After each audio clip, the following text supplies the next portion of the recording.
pour la rubrique astuces, chers téléspectateurs, nous vous proposons une astuce qui est vraiment très importante. Alors, elle est intitulée « 3 habitudes pour gagner en estime de soi ». Nous allons suivre la vidéo et nous allons venir en débattre juste après. Hey, good morning Internet! L'estime de soi. C'est très important qu'on s'attarde sur cette chose parce que cette chose est liée à la façon dont tu vis ta vie, tu fais ton choix d'études, tu choisis ton boulot, tu choisis ton partenaire dans la vie, tu choisis ton cercle d'amis, tu acceptes ou tu renonces au challenge. L'estime de toi, c'est voilà la valeur que je pense avoir. Et je pense que quand tu as une estime correcte de toi-même, la juste estime de toi, pas trop haut, pas trop bas, mais la juste estime, tu vis ta best life, tu vis exactement la vie comme si elle avait été prévue pour toi. Tu vis les choses comme si ce qui arrive n'arrive pas contre toi ou n'arrive pas à toi, mais pour toi. C'est pour ça que je veux t'aider aujourd'hui avec 3 habitudes qui vont booster ton estime de toi-même, qui vont t'aider à être dans cette justesse. La première habitude, c'est au moins une fois par jour, fais quelque chose de difficile. Et je ne dis pas faire quelque chose de difficile qui ne sert à rien. Je dis fais quelque chose de difficile en opposition à la chose facile qui nous fait plaisir, tu vois. Netflix ou faire un footing, les réseaux sociaux ou bien 20 pages de lecture, au moins une fois par jour, choisis le footing. Au moins une fois par jour, choisis les 20 pages de lecture. Pourquoi? Parce que quand tu fais ce qui est difficile mais qui est bon pour toi, tu vois la récompense qui est derrière la difficulté et tu es fier d'avoir fait ça. Donc la première habitude, c'est au moins une fois par jour, fais quelque chose de difficile, mais de bon. Tu dois choisir entre ce qui me fait plaisir et ce qui me rend meilleur. Au moins une fois par jour, choisis ce qui te rend meilleur. Ça, c'est la première habitude.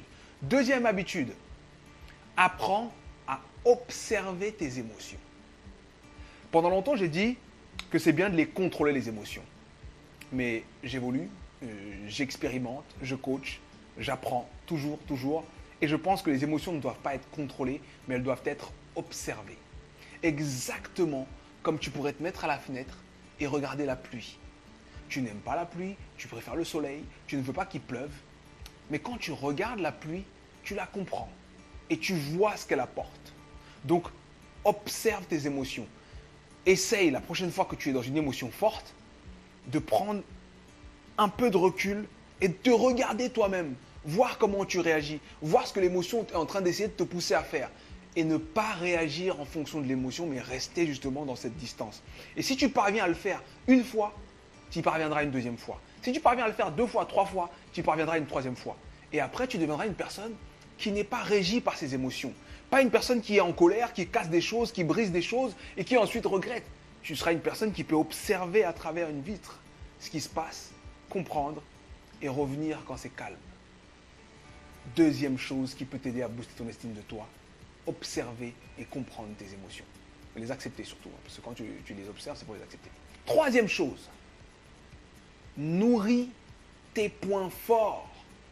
Beaucoup de gens ont une petite estime d'eux-mêmes parce que ce qu'ils font, c'est « Oh là là, je ne suis pas parfait, il faut que je travaille sur tous mes points faibles, comme ça je serai parfait. » La perfection n'existe pas. Et tu as beau travailler toute ta vie, tu ne seras pas parfait. Par contre, la grandeur existe, l'excellence existe. Et tes points forts peuvent manifester la grandeur. Tes points forts peuvent devenir l'excellence si tu les nourris, si tu y travailles. Tu sais chanter? Eh bien, chante encore plus. Améliore-toi dans ce domaine et deviens un grand chanteur, une grande chanteuse. Tu sais dessiner? Eh bien, dessine encore plus. Deviens excellent dans le dessin. Tu as la possibilité d'être dans ton entourage l'expert dans ce domaine.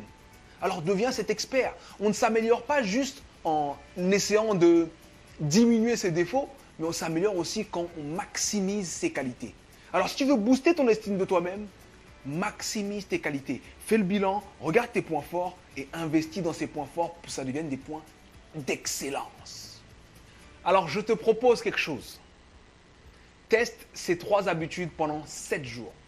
7 jours, ok? 7 jours où donc, pendant 7 jours, tu vas faire 7 fois quelque chose de difficile.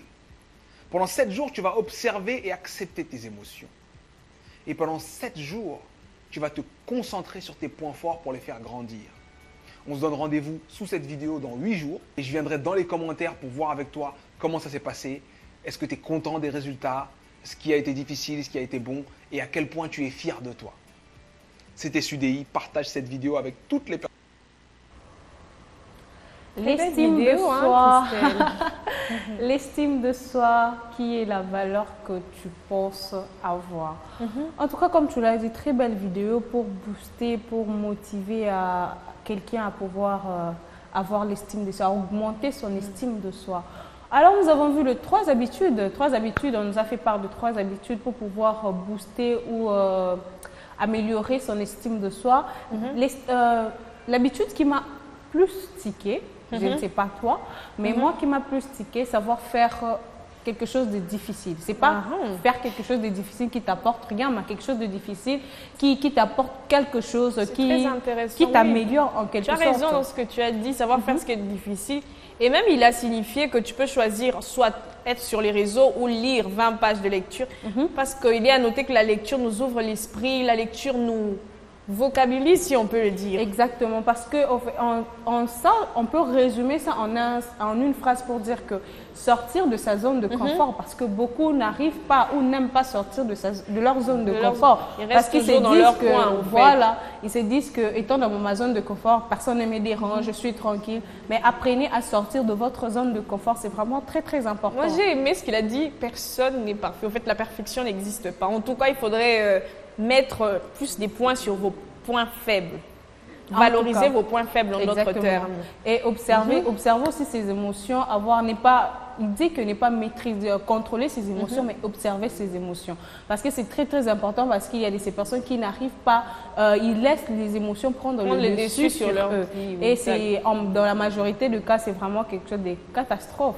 En tout cas, ça a été une très belle vidéo motivante, une vidéo qui...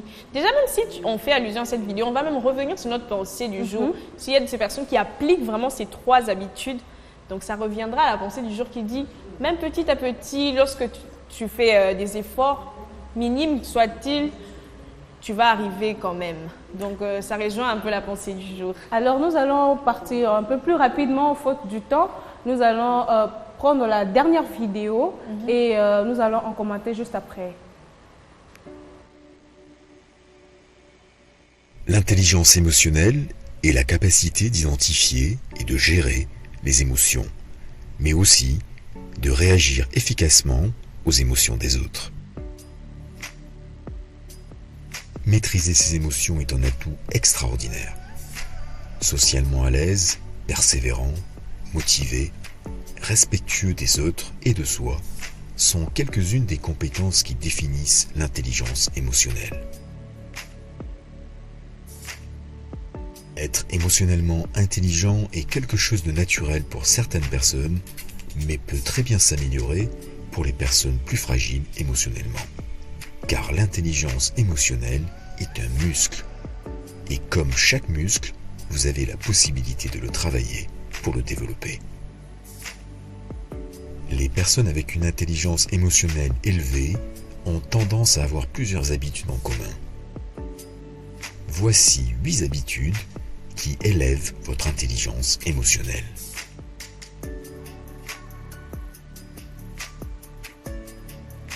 Les personnes ayant une intelligence émotionnelle élevée sont toujours conscientes de la subjectivité de leur perception. Alors que certaines personnes insistent sur leur point de vue personnel, les personnes émotionnellement intelligentes essaient de se mettre à la place des autres. Elles ont la capacité à reconnaître qu'autrui est semblable à soi, mais sans confusion entre soi-même et l'autre.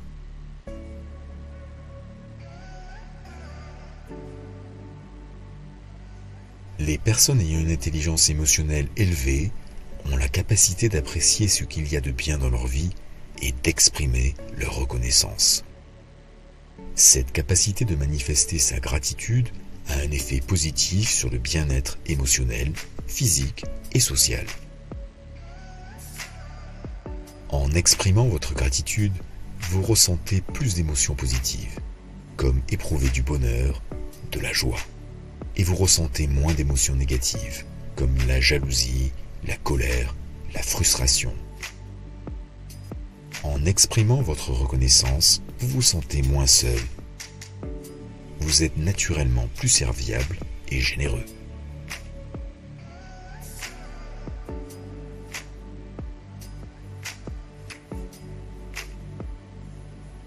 degré élevé d'autodiscipline est l'une des caractéristiques des personnes particulièrement intelligentes sur le plan émotionnel. La discipline est le chemin vers la liberté et l'indépendance. Elle permet de se focaliser sur ses aspirations, de maîtriser ses aptitudes et d'approfondir ses connaissances. Elle permet d'en faire juste un peu plus, d'aller un peu plus loin, de persévérer, de